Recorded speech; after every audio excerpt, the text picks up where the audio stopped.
Honda. Honda adalah satu-satunya produsen motor paling besar di Indonesia, yang mana Honda setiap tahunnya menyumbang penjualan motor hampir 3 juta unit. Dan ini jauh berbeda dengan kompetitor terdekatnya, yaitu Yamaha, yang hanya berhasil menjual di kisaran 1 juta unit per tahunnya. Dengan demikian, kita sudah bisa paham betul apa yang terjadi di balik produksi Honda. Iya, pasti sibuk sekali. Dan jika sibuk sekali, hal kecil biasanya akan terlewatkan, dan ini sudah alami jika suatu perusahaan menerima terlalu banyak permintaan. Mungkin Honda sudah mempersiapkan SDM dan teknologi yang ada untuk memenuhi kuantitas penjualannya, dan Honda sejauh ini ya sebenarnya aman-aman aja, sampai inovasinya blunder. Blundernya apa? Ya tidak lain dan tidak bukan, rangka ESAF. Buat yang mau tahu lebih lanjut rangka ESAF, kalian bisa menonton video yang ini ya. Karena di video ini kita nggak bakal rangka ESAF secara basicnya lagi. Dan kenapa bisa patah? Karena sudah ada beberapa video yang berbeda yang sudah kita upload. Di video ini kita bakal membedah konferensi persnya Honda yang sudah dilakukan beberapa hari kemarin dengan cara mengundang sejumlah ahli otomotif di Indonesia. Walaupun saya sendiri tidak diundang dan nggak mungkin juga diundang, tapi saya sudah melihat videonya baik-baik dengan seksama. Hasilnya adalah saya melihat adanya kejanggalan dan kelucuan. Dalam video tersebut, setelah pembukaan yang singkat, pihak AHM langsung to the point membahas kasus rangka ESAF yang karat. Dan di saat yang sama, pihak AHM pun langsung membantah itu bukan karat. Bahkan mereka mengklaim walaupun warnanya kuning mirip karat, tapi itu bukan karat. Itu adalah lapisan siliket yang tidak berbahaya, bisa melindungi cat dari karat dan kropos. Oke, di sini saya masih ngangguk-ngangguk aja nih mendengarkannya. Namun ada satu hal yang membuat saya cukup terganggu. Si bapak berpresentasi di awal sekitar 4 menit, tapi omongannya hanya diulang-ulang terus-menerus dan terus-menerus itu aja. Entah ini mau menegaskan kalau itu bukan karat atau emang nggak ada jawaban lainnya. Kalian yang nilai sendiri. Kemudian setelah presentasi 4 menit yang cukup awkward, kemudian presentasi dilanjutkan oleh teknisi dari AHM yang balik lagi menjelaskan itu bukan karet, itu adalah siliket. Apa sih siliket?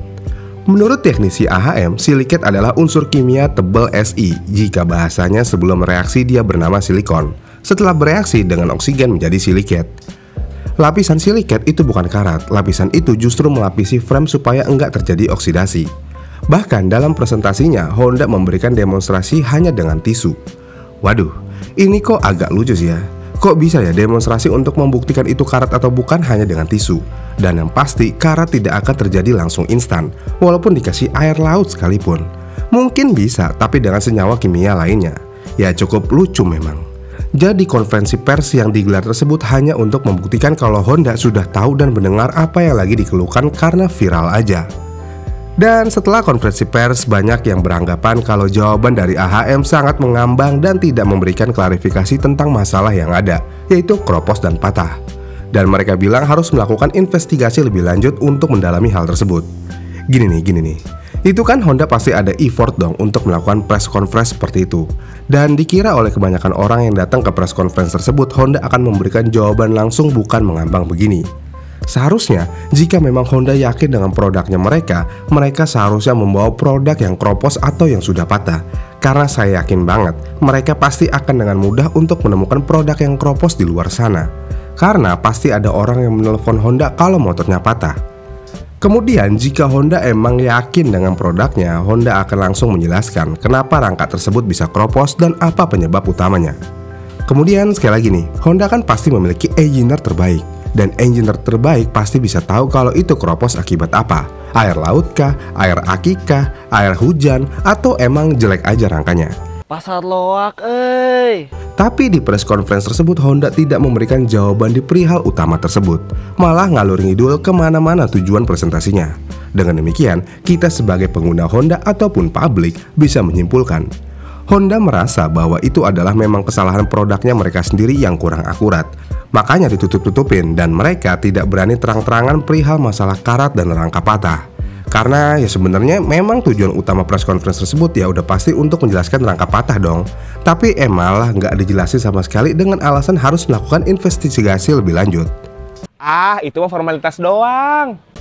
Kemudian keanehan yang kedua adalah Pihak Honda hanya menjelaskan material yang digunakan secara teknis, yang mana tidak semua orang mengerti bahasa teknisnya. Walaupun memang pihak Honda sebelum presentasi sempat bilang, ini akan seperti kuliah karena akan membahas teknis. Namun sayangnya hal-hal yang teknis banget nggak disederhanakan ke bahasa manusia awam. Contohnya gini nih, jika kalian seorang programmer dan kalian sedang mengerjakan website atau aplikasi ke klien yang notabene nggak ngerti pemrograman, apakah kalian ketika presentasi ke klien menjelaskan sistem, apakah kalian menggunakan bahasa Java, Python, Swift Code, Laravel, dan sebagainya? Jawabannya tentu saja tidak. Pasti programmer tersebut akan menyederhanakan bahasanya dengan mengubahnya ke bahasa manusia umum, bukan bahasa teknis. Dan ini nggak dilakukan sama pihak Honda di presentasi kemarin. Mereka terus-menerus memberikan penjelasan secara teknis dengan bahasa-bahasa kimia mereka. Dan juga dalam penjelasan teknis tersebut, Honda tidak menjelaskan proses produksinya juga. Yang kita pertanyakan di sini adalah bukan materialnya.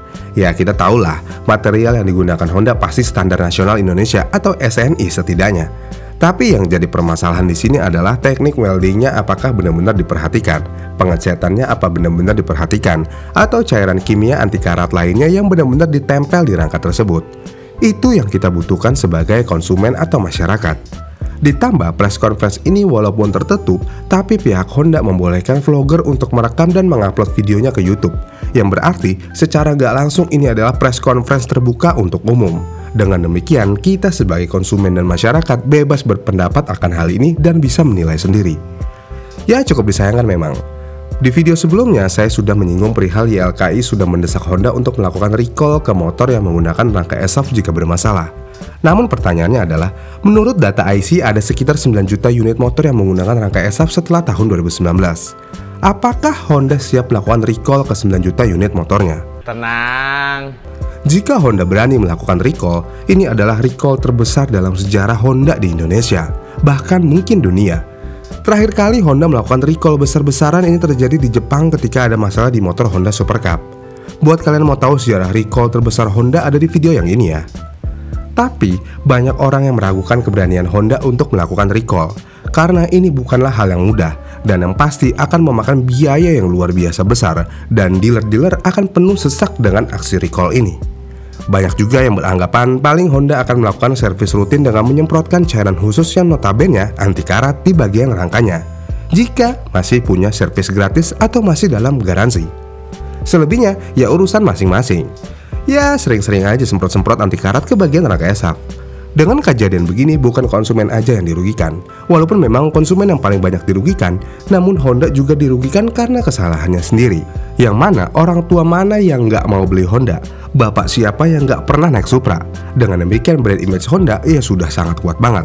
Tapi di kalangan anak muda, yang notabene anak muda adalah penerus bangsa, sudah cukup mengenal produk Honda dan udah tahu banget apa yang terjadi di produk Honda. Dengan demikian Honda sudah cukup kehilangan brand image-nya di kalangan anak muda.